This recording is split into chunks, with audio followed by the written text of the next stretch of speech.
To access the autopilot settings, tap the protection level card here on your child's device. Scroll down and tap the autopilot option to expand the settings. The autopilot section will expand, showing the configuration options available. Tap Configure Categories to set up which content types your child can access. The Categories screen will load, displaying all the available content categories you can choose from. You have now accessed the autopilot settings panel.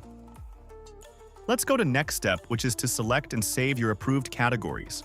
To select approved categories, scroll through the list and check the categories you want your child to access. Here we'll add cooking food to our existing selections.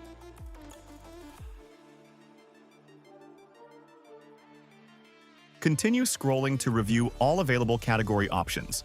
Once you've selected all the categories your child should have access to, tap Save Categories to apply these settings.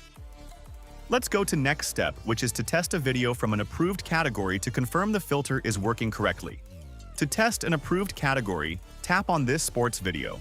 Notice the blue AI icon that appears in the top right corner. This shows the AI is analyzing the video content. Since sports is an approved category, the video plays without any interruption. Tap the back button to return to the home screen. The approved video played successfully without any blocks or warnings. Let's go to next step, which is to test a video from an unapproved category to confirm the AI filter is working properly.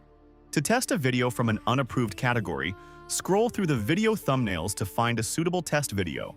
Tap on this video that belongs to a category not in our approved list. Watch as the video begins to load and the blue AI icon appears in the top right corner, indicating the content is being analyzed in real time.